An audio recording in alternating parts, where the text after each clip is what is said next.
Hello everyone, welcome to the new class of biology. It's been days that we have taken any class, right? So I think we should start the class as soon as possible. In the earlier classes, we discussed about how and why the need of biological name is necessary, right? And what does that intend to help, or how does that intend to help our the whole world's name, or the common name can be taken into a single packet. Okay, so in that manner हमने एक चीज़ ज़रूर कही थी कि जो living organism है उन सबको हमने अलग अलग तरीके से डिवाइड करके रखा है. कुछ ऑर्गेनिजम्स खाना खाने के हिसाब से उनको डिवाइड करके रखा है, कुछ ऑर्गेनिजम्स की रहने की जगह के हिसाब से उनको डिवाइड करके रखा है.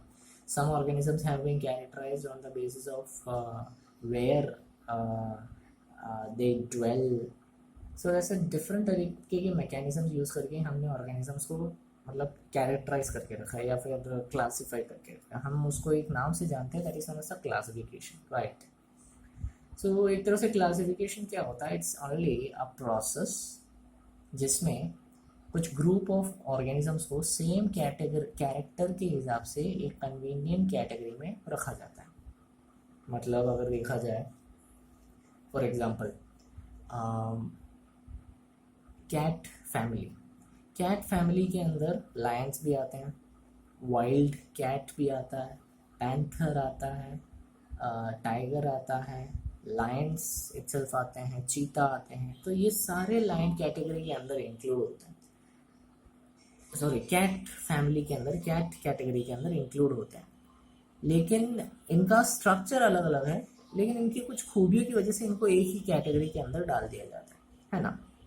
उसी तरह क्लासिफिकेशन अलग अलग तरीके से हम कर सकते हैं. इन्हीं बेसिक कैरेक्टरिस्टिक्स के बदौलत अगर लिविंग ऑर्गेनिज्म को हम अलग अलग तरीके से, वेरियस तरीके से क्लासीफाई करें, तो उस वेरियस तरीके से क्लासीफाई करने के प्रोसेस को हम टैक्सोनॉमी के नाम से जान सकते हैं. टैक्सोनॉमी एक ऐसा प्रोसेस है जिसमें क्लासिफिकेशन किए गए ऑर्गेनिजम्स को एक कैटेगरी में रखा जाता है इनटू वेरियस टैक्सा मतलब रैंक जिसे कह सकते हैं, कैटेगरी जिसे कह सकते हैं. और ये जो टैक्सोनॉमी का जो टर्म जिसने यूज़ किया था पहले, या टैक्सोनॉमी का जो प्रोसेस सबसे पहले बताया था, वो कैरोलस लिनेयस ने ही बताया था. जिन्होंने बायोलॉजिकल नेम का इंट्रोडक्शन दिया था, उन्हीं ने ही बायोलॉजिकल नेम की डिस्कवरी की थी, उन्हीं ने ही टैक्सोनॉमी नाम के वर्ड को डिस्क्राइब भी किया था और उसके बारे में डिटेल में बताया था. अब ये टैक्सोनॉमी होता क्या, देखते हैं. देखो, टैक्सोनॉमी मतलब it's just include some characterisation. कुछ कैरेक्टराइजेशन वहाँ पर मौजूद रहता है, आइडेंटिफिकेशन ऑफ एनिमल रहता है, क्लासिफिकेशन रहता है, और उसका नाम जो भी है नामकरण दिया जाता है, वो होता है. एक्चुअली टैक्सोनॉमी में ये प्रोसेसेस होते हैं. पहले ज़माने में जो टैक्सोनॉमी का एक ज़रिया था वो क्या था? क्लासिफिकेशन एनिमल्स के, ऑर्गेनिज्म के यूज़ के हिसाब से होता था. जैसे जो ऑर्गेनिज्म ज़्यादा यूज़ में किया जाता था उसको एक पर्टिकुलर कैटेगरी में डाल देते थे, जिसको एवरेज यूज़ जिसका मिलता था, जिसका यूज़ किया जाता था, उसको दूसरे कैटेगरी में, और जिसका बिल्कुल भी यूज़ नहीं किया जाता था वो अलग कैटेगरी में. So by that way the classification was done once in a while. फिर बाद में धीरे धीरे पता चला कि अलग अलग ऑर्गेनिजम्स में अपने अपने रिलेशनशिप्स पाए जाते हैं. इन्हीं रिलेशनशिप्स की जो स्टडी होती है उसको हम सिस्टमैटिक्स के नाम से जानते हैं. Systematics it's a branch of study. Systematics Latin word सिस्टमा से निकला हुआ है, and that means the systematic arrangement of organism. यानी कि आप एक ऑर्गेनिज्म के सिस्टमैटिक अरेंजमेंट से आप ऑर्गेनिज्म के बारे में डिटेल में पढ़ सकते हो. Okay, next, what is a taxonomic character? क्या होता है टैक्सोनॉमिक कैटेगरी? देखो, जैसे हमने बताया था, क्लासिफिकेशन मतलब एक सिंगल स्टेप में होने वाला प्रोसेस नहीं है, इसमें बहुत सारे स्टेप्स आते हैं, हायरार्की ऑफ स्टेप्स मौजूद रहते हैं. और ये जो हर एक स्टेप्स होते हैं, उस हर एक स्टेप्स में एक रैंक या फिर एक कैटेगरी पाया जाता है. ठीक है, और यही रैंक या फिर यही कैटेगरी, हाँ, यही रैंक या फिर यही कैटेगरी का जो अरेंजमेंट रहता है उसे हम टैक्सोनॉमिक कैटेगरी कहते हैं. और इस पूरे टैक्सोनॉमिक कैटेगरी के अरेंजमेंट को हम टैक्सोनॉमिक हायरार्की के नाम से जानते हैं. ये जब हम डिटेल में डिस्कस करेंगे हर एक रैंक, तब आपको पता चलेगा कि हम किसके बारे में बात कर रहे हैं. जो कैटेगरी होती है टैक्सोनॉमिक कैटेगरी के अंदर की जो कैटेगरी होती है उस हर एक रैंक को टैक्सोन के नाम से जाना जाता है। ठीक है, हर एक कैटेगरी को टैक्सोन के नाम से जाना जाता है। अब जो अपन ने बताया था, क्या बताया था, टैक्सोनॉमिक कैटेगरी, प्लांट स्पीशीज हो या एनिमल स्पीशीज हो, दोनों में कॉमन कैटेगरीज पाए जाते हैं। मतलब एक तरह से 7 लेवल हायरार्की या 7 लेवल क्लासिफिकेशन पाया जाता है एनिमल या प्लांट स्पीशीज में। कौन सा? हाईएस्ट लेवल होता है किंगडम, फिर होता है फाइलम या फिर डिवीजन जिसे कहते हैं, डिवीजन प्लांट्स के केस में कहते हैं, फाइलम एनिमल्स के केस में कहते हैं। फिर आता है class, order, family, genus, species. In total देख सकते हो कितना, टोटल 7 लेवल हायरार्कियल सिस्टम। इस 7 लेवल हायरार्कियल सिस्टम के जरिए हम किसी भी ऑर्गेनिज्म को डिटेल में, कॉम्प्लेक्स से कॉम्प्लेक्स ऑर्गेनिज्म को डिटेल में हम पढ़ सकते हैं। राइट, देखते हैं कैसे।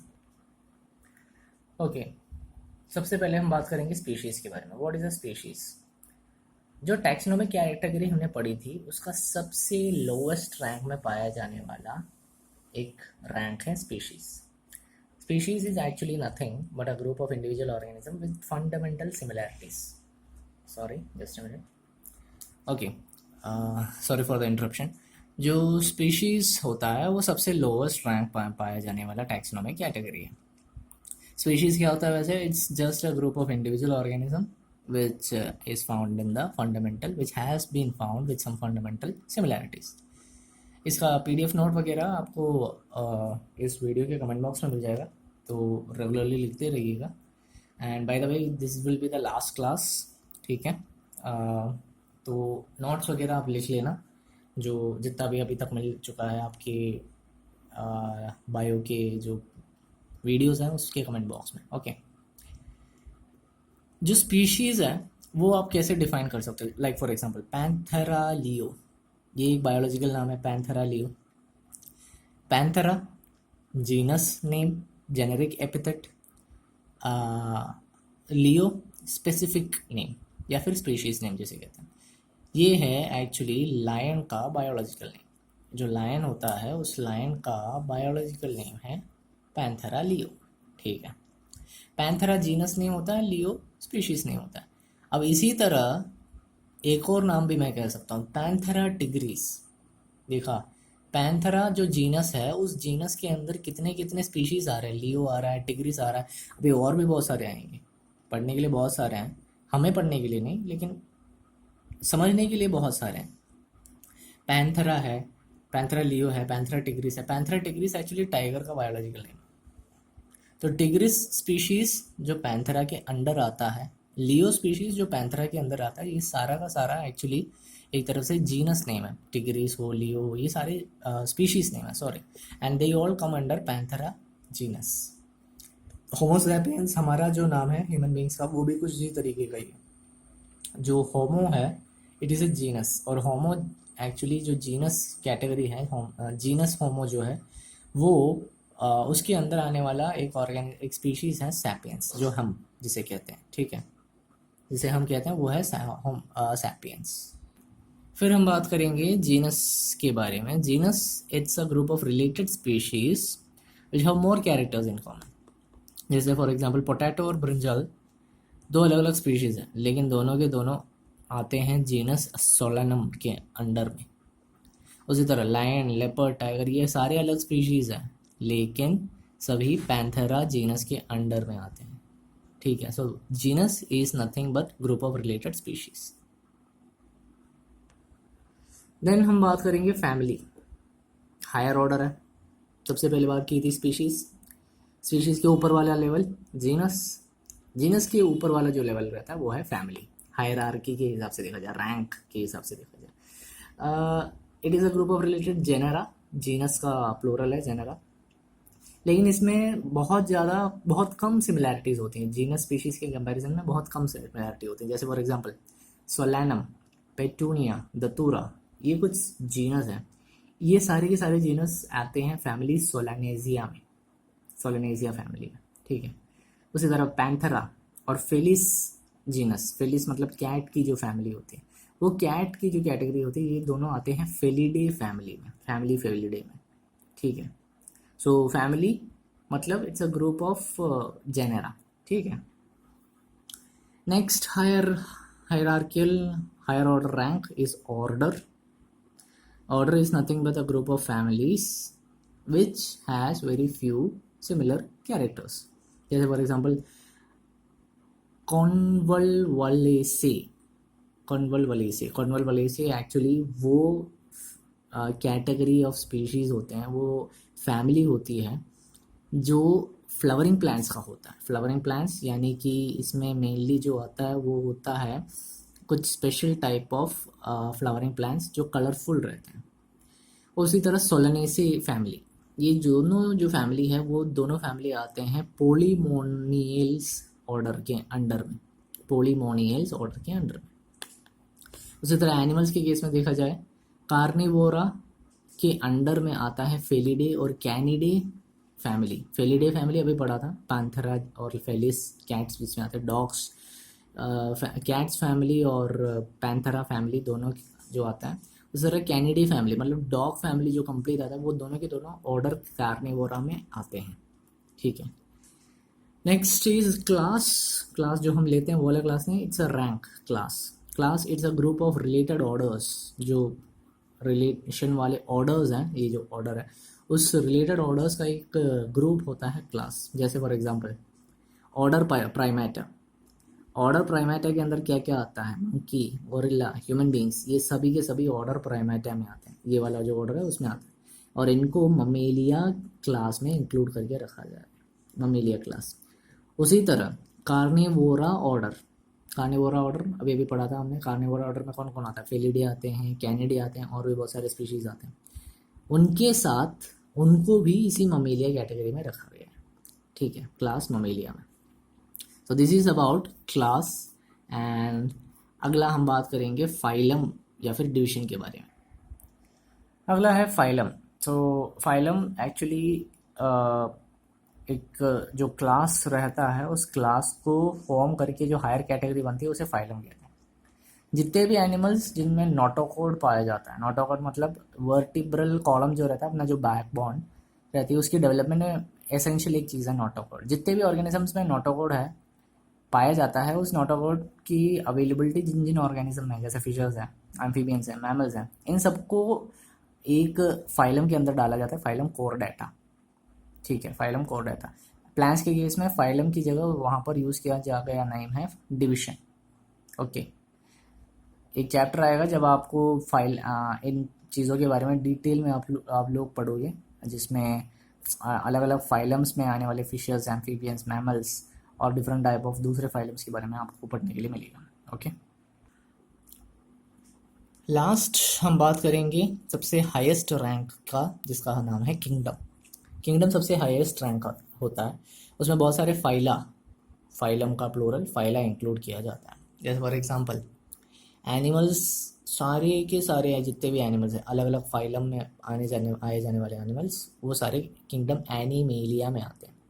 उसी तरह डिफरेंट डिविजन्स, फाइलम तो नहीं कहते हैं ना प्लांट्स के केस में, डिविजन्स कहते हैं। जितने भी डिविजन्स के प्लांट्स होते हैं उनको सारे के सारे किंगडम प्लांटे में इंक्लूड किया जाता है, okay. This is the order. सबसे छोटा रैंक होता है स्पीशीज़ का, genus, family, order, class, phylum animals के केस में या फिर डिवीजन प्लांट्स के केस में, and highest rank kingdom. This is the hierarchical order of any living organism. अब इसमें आसानी क्या है, वैसे आसानी ज़्यादा कुछ नहीं है। स्पीशीज़ छोटे छोटे जो लेवल रहते हैं, छोटे छोटे जो रैंक, ये सारे हर एक रैंक होते हैं, ये सारे हर एक रैंक है, इनको ही टैक्सोन या रैंक कहा जाता है। ये जो हर एक रैंक है, ये हर एक रैंक के अंडर में आने वाले स्पीशीज़ के बारे में, मतलब ऑर्गेनिज्म के बारे में पढ़ने में बहुत आसानी रहेगी। जैसा जैसा रैंक बढ़ता जाएगा उस पर्टिकुलर कैटेगरी ऑफ ऑर्गेनिज्म के रिलेशनशिप को पढ़ने में बहुत ज़्यादा मुश्किल या कॉम्प्लेक्सिटी बढ़ती जाएगी, ठीक है। So this is all about today's class. I hope you enjoyed it and it was the last class. थोड़ा होमवर्क आपको दिया जाएगा, इसके नोट्स की जो पीडीएफ है उस नोट्स की पीडीएफ में भी होमवर्क आपको मिलेगा। मैं थोड़ा एक्सप्लेन कर देता हूँ आपको करना क्या है होमवर्क में, ओके। तो ये है आपका होमवर्क, इसको नोटबुक में लिखना नहीं है, लेकिन ये जो वर्क करना है वो नोटबुक में ही करना है, ठीक है। इसको वैसे का वैसा उतार के नोटबुक में मत लिखना, ये बस समझने के लिए मैंने लिख कर रखा है आप लोगों को। What you have to do, you have to find 50 existing species of living organisms biological name. 50 organisms का बायोलॉजिकल नेम आपको फाइंड करना है, जो अभी एक्सिस्टिंग है, मतलब जो अभी जिंदा है। जो मरे हुए हैं डायनासोर, डोडो बर्ड वगैरह वगैरह, उनका मत फाइंड कर लेना। जो अभी जिंदा है उनके 50 स्पीशीज का फाइंड करना है। कैसे फाइंड करोगे? 25 एनिमल्स का होना चाहिए, 25 प्लांट्स का होना चाहिए, और उसको एक टेबल के रूप में लिखोगे। ऐसा एक टेबल बनाओगे, कुछ नहीं करना है, होमवर्क लिखना है, समर वेकेशन होमवर्क साइंस के नोटबुक में ही करना है। ऐसा एक टेबल बनाना पहले, 25 ऑर्गेनिजम्स वाला एक टेबल, जिसमें एक साइड में नेम ऑफ ऑर्गेनिज्म लिखा होना चाहिए। एनिमल स्पीशीज हेडिंग की जो हेडिंग जब लिखोगे तो जूलॉजिकल नेम होना चाहिए। जैसे मैंने लिख दिया lion, Panthera leo, tigris, Panthera tigris, और उसी तरह डिफरेंट डिफरेंट दूसरे ऑर्गेनिजम्स का लिख दिया। ये सारा आपको एक टेबल बना के लिखना है 25 ऑर्गेनिजम्स। खत्म हो जाता है तो एनिमल स्पीशीज का अगला टेबल बनाओगे प्लांट स्पीशीज। लेफ्ट साइड में name of organism, right side में बोटैनिकल नेम। सेम नहीं है, हेडिंग अलग अलग है, ये ध्यान में रख लेना। बोटैनिकल नेम, जैसे मैंने लिख दिया पोटैटो, सोलैनम ट्यूबरोसम। मैंने लिख दिया कौन सा, कोई दूसरा मैंने प्लांट स्पीशीज़ का नाम लिख दिया, जैसे mango, Mangifera indica, wheat, Triticum, sorry rice, Triticum aestivum. ऐसे डिफरेंट प्लांट्स के लिख लिए और उनका बोटानिकल नेम राइट साइड में लिखना है। बात यहाँ पर ख़त्म नहीं हुई, बात एक और भी है। इनका तो नाम आपने लिख लिया, मिनिमम 30 आपको याद करनी होंगी, मिनिमम 30। क्लास जब स्टार्ट होगा मैं आप लोगों से पूछूंगा, ये भी पूछूंगा, प्लस जब इतना अभी तक पढ़ाया गया है वो भी आपसे पूछा जाएगा, ठीक है। मिनिमम 30 तो याद करने ही करने हैं। मिनिमम 30 कैसे? 15 प्लान्स में से होने चाहिए, कोई भी, आपकी इच्छा, आपकी मर्जी, कोई भी प्लान्स का मिनिमम 15, कोई भी प्लान्स का मिनिमम 15, कोई भी एनिमल्स का मिनिमम कोई भी एनिमल्स का 15, मतलब 15 एंड 15 30 नेम्स मिनिमम पढ़ने होंगे, ज़रूर है, ये ज़रूरी है। ज़्यादा पढ़ो बहुत अच्छी बात है, कम नहीं होना चाहिए। 30 से कम नेम्स बिल्कुल भी नहीं पढ़ना चाहिए, 30 के ऊपर ही होना चाहिए जितना भी नंबर पढ़ रहे हो। 30 के ऊपर पढ़ रहे हो तो कोई बात नहीं, 30 तो होना ही होना है, ठीक है। तो that's the homework of your summer vacations. I hope you enjoy your summer vacations with your family. ज़्यादा खेल कूद के पीछे मत पड़ना, कोरोना है, सोशल डिस्टेंसिंग मेंटेन करना। थोड़ा इस साल थोड़ा जाने दो खेल कूद वगैरह, इंडोर गेम्स वगैरह ज़्यादा कर लेना, घर के अंदर। घर के बाहर जाकर दोस्तों के साथ जाके खेलोगे तो खेलोगे कूदोगे नव बड़ो, क्या है वो, खेलोगे कूदोगे बनोगे नवाब। हाँ, लेकिन इस बार अगर खेलोगे कूदोगे तो नवाब तो नहीं बनोगे, लेकिन ऐसा सिचुएशन ज़रूर आएगा जहाँ पर भगवान से दुआ मांगनी पड़ेगी आप लोगों की सेहत के लिए, ठीक है। तो ऐसा सिचुएशन मत ला देना। Stay safe, stay healthy at your homes, okay. और होमवर्क जो दिया गया है क्लासेस स्टार्ट होने पर ज़रूर लिख लेना, चेक कर लिया जाएगा, और स्टडी कर लेना। जितने भी प्रीवियस नोट्स लिखे गए हैं उसको लिख भी लेना, पढ़ भी लेना, वो भी पूछा जाएगा, ये भी पूछा जाएगा, okay. So that's all about today's class. I hope you enjoyed it. Have a nice summer vacations, enjoy with your family, stay safe and stay healthy. Thank you. Have a nice day.